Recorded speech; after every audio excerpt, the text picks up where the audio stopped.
आज सकाळी महाराष्ट्रामध्ये अत्यंत दुःखद घटना घडलेली आहे. राज्याचे उपमुख्यमंत्री अजितदादा पवार यांचा विमानाने अपघाती मृत्यू झालेला आहे. आपण आता आहोत मुंबईच्या राष्ट्रवादी भवनमध्ये आहोत. त्या भवनमध्ये अत्यंत दुःखद वातावरण आहे. लांबून लांबून कार्यकर्ते येत आहे माझ्यासोबत बोलण्यासाठी. काही कार्यकर्ते आले आहे. महाराष्ट्राच्या कोण्याकोण्यातून काही कार्यकर्ते तर दिल्लीहून सुद्धा आलेले आहेत. नक्की काय बाबा, कसं बोलतात, कसा आपला परिचय होता अजितदादा पवार, काय स्वभाव होता आणि त्यांचा अचानक अ, अ, हरप झाल्याने काय बोलाल, कसं वाटतं, काय सांगाल? दादा, राष्ट्रवादीच्या स्थापनेनंतर दादांशी आमचा संबंध आला. एक लढवया स्पष्ट वक्ता असं दादा आमचा नेता होता.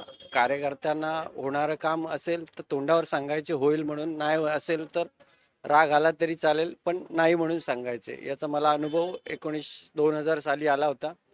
मला एका बँकेच्या जॉबसाठी एका उपमुख्यमंत्र्याची शिफारस हवी होती, पण तत्कालीन उपमुख्यमंत्र्यांची शिफारस, माझं वय कमी असल्यामुळे मी त्यांच्यापर्यंत पोहोचू शकलो नाही. पण आदरणीय दादांच्या भेटीला गेलो तेव्हा दादांनी भेटल्यानंतर दादांनी डायरेक्ट त्या बँकेच्या चेअरमनला फोन केला आणि सांगितलं की असं असं आमचा कार्यकर्ता आहे, दलित समाजातला कार्यकर्ता आहे, ग्रॅज्युएट झालाय, त्याला नोकरीसाठी तुमच्या इथे शिफारस करत आहे. तर दादांनी डायरेक्ट फोन केला, पण त्यावेळेस त्यांनी सांगितलं होतं की दादा, आता भरतीची वेळ संपलेली आहे, पुढच्या वेळेस नक्की या कार्यकर्त्याचा विचार करू. ते पहिला अनुभव मी दादांचा घेतला आणि सातत्याने राष्ट्रवादीचा मुंबईचा पदाधिकारी असल्यामुळे दादांची भेटगाठ होत होती. दादा स्पष्ट वक्ता असल्या कारणाने आम्हा कार्यकर्त्यांना गोड न बोलता एक जवळचा नेता दादाच वाटत होता. आमचे ते आधारस्तंभ होते, त्यांच्या नावावर आमचं राजकारण चालू होतं.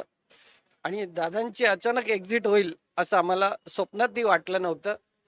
एक 4-5 दिवसानंतर जिल्हा परिषदेच्या निवडणुकीनंतर आम्ही दादांशी एका विषयावर बोलणं झालं होतं आमचं, की त्याच्यानंतर दादा आम्हाला भेट देऊन सविस्तर आमच्या त्याविषयी आम्हाला सांगणार होते. आमचं सगळंच्या सगळं दादा गेल्यामुळे हरपून गेलं. महाराष्ट्राला लागलेला एक शाप आहे की उमदा नेतृत्व महाराष्ट्रामध्ये कोण जन्माला आलं असेल. आपण विलासराव देशमुख साहेब बघितले, RR पाटील साहेब बघितले, राजीव सातव बघितले, गोपीनाथ मुंडे बघितले.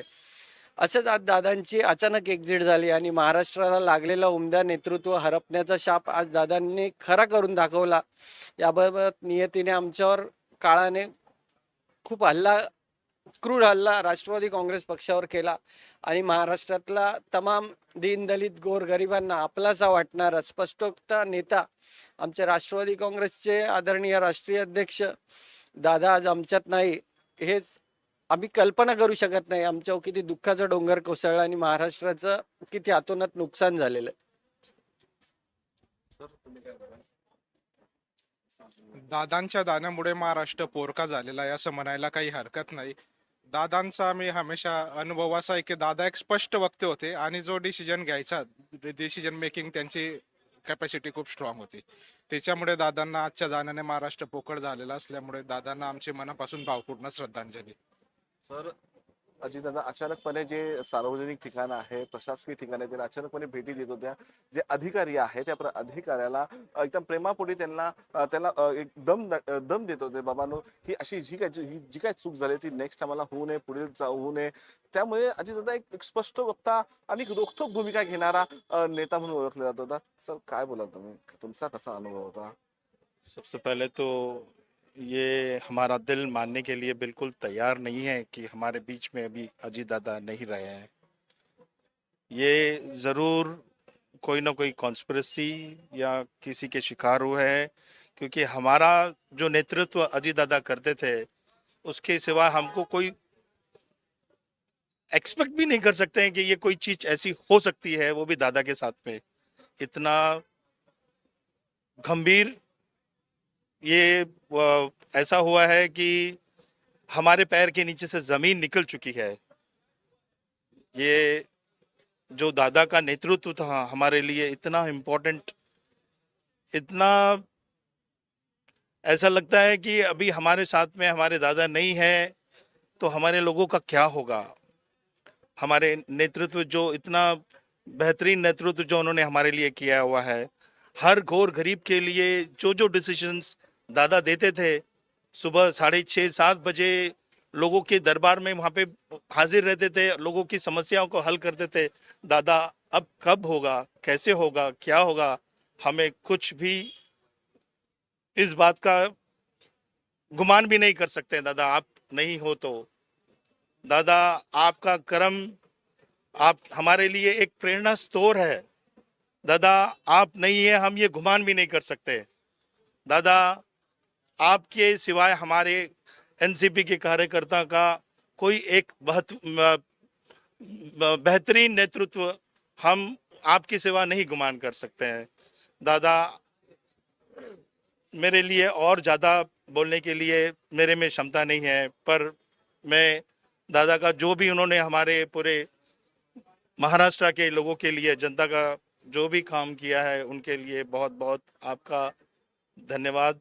और आपने जो भी हमारे लिए किया है, बघा आपका आभार आहे. अजितदादा पवार यांना सकाळी लवकर उठून काम करण्याची आदत होती. जे कार्यकर्ते असतील, पदाधिकारी त्यांना ते सकाळी 6 वाजता अपॉइंटमेंट देत होते. पण ह्या संदर्भात सर तुम्ही काय बोलाल? माझ्यासोबत अजून कार्यकर्ते आहेत, काय बोलाल? कसा तुमचा अनुभव होता, काय सांगाल?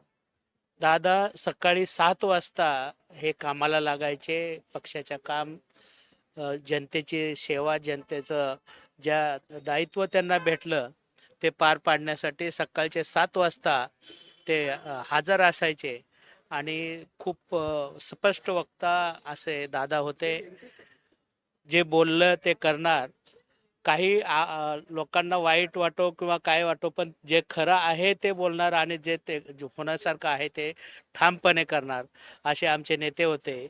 आमच्या नेत्याचा हा अपघात झाला, ह्याच्यामध्ये वाईदबाई बोलल्याप्रमाणे आम्हाला खरंच शंका वाटते. कारण पुढच्या महिन्यामध्ये आम्ही ऐकत होतो फेब्रुवारीमध्ये काही मोठी घोषणा करणार होते. ह्याच्यात काय काळवेर आहे का, घातपात आहे का, अशी शंका येण्याला जागा आहे. आणि त्यामुळं आम्हाला खूप मोठं दुःख झालं. आमच्या पार्टीचं तर न भरून येणारं असं नुकसान झालेलं आहे. त्याचबरोबर राज्याचं सुद्धा नुकसान झालेलं आहे. हे आमचे शब्द नाहीत आमच्याकडे, आता काय बोलावं अशा अवस्थेत आहे आम्ही. त्यामुळं याच्या पुढे जास्त काय बोलणार नाही मी. दादांना श्रद्धांजली वाहतो. नक्कीच बघा, ही जी बातमी जेव्हा समजली तेव्हा राज्याच्या कोण्याकोण्याकडून कार्यकर्ते यायला लागलेले आहेत. माझ्यासोबत दिल्लीवरून काही कार्यकर्ते आलेले आहेत. सर तुम्ही काय बोलाल? काय तुमचा अनुभव होता? तुम्ही दिल्लीहून आलेला आहात, काय सांगाल? हम दिल्ली में माननीय शरद पवार जी की पार्टी में हम नेशनल जनरल सेक्रेटरी हैं और हम चलाते एनजीओ विधायक हैं वहीं से। हम अकोला में हमारा एक 26 जनवरी को मेरा स्कूल वहाँ पर का है, तो उस प्रोग्राम में हम आए थे।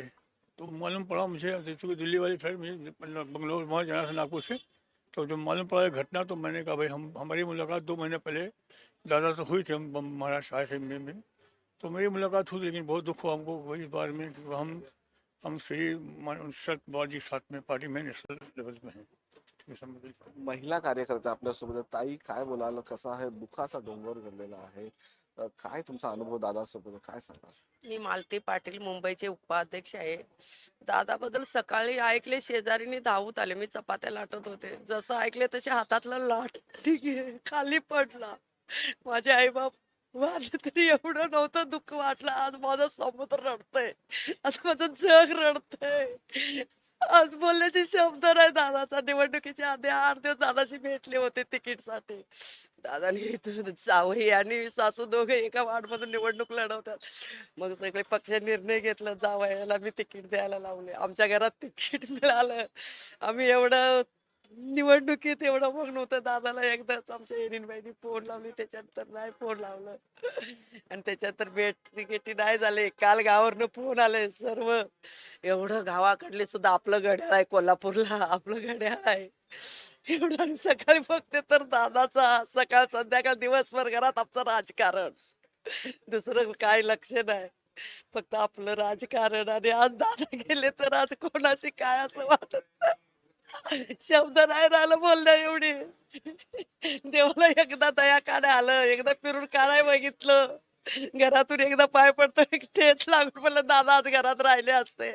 आज किती मुंगी रडते, भिंत रडते. आज समुद्र कोसळलंय, आज समुद्र. आज आम्हाला इंदिरा गांधी लहान होत्या, आम्हाला एवढं नाही वाटत. पण आज दादा गेले, आज जगात इतिहास घडलं.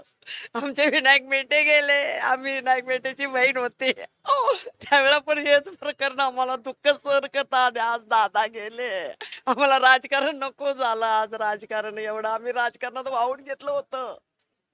एवढी मोठी घटना ऐकून आम्ही जिवंत राहण्याचं सकाळी पोरीना म्हटलं अगं मला जगायचं नाही आहे आपल्या अगं मम्मी तू अशी काय करते ऐक ना अगं दादा गेले राजकारण हे किती ते डोक्यात दादामुळे सर्व कार्यकर्ते आज वेडे झाले देवा तू दया नाही केला दादावर एकदा तरी तू नाही विचार केलास का समुद्र किती खवळाल आज खरंच खवळलेला आहे आज अख्खा जग खवळलेला आहे आज इतकेच बोलते मी दादाबद्दल नक्कीच हे राजकारण आम्हाला नकोशे झालेलं असं एक वेगळ्या स्थानिक कार्यकर्त्याचं म्हणणं आहे.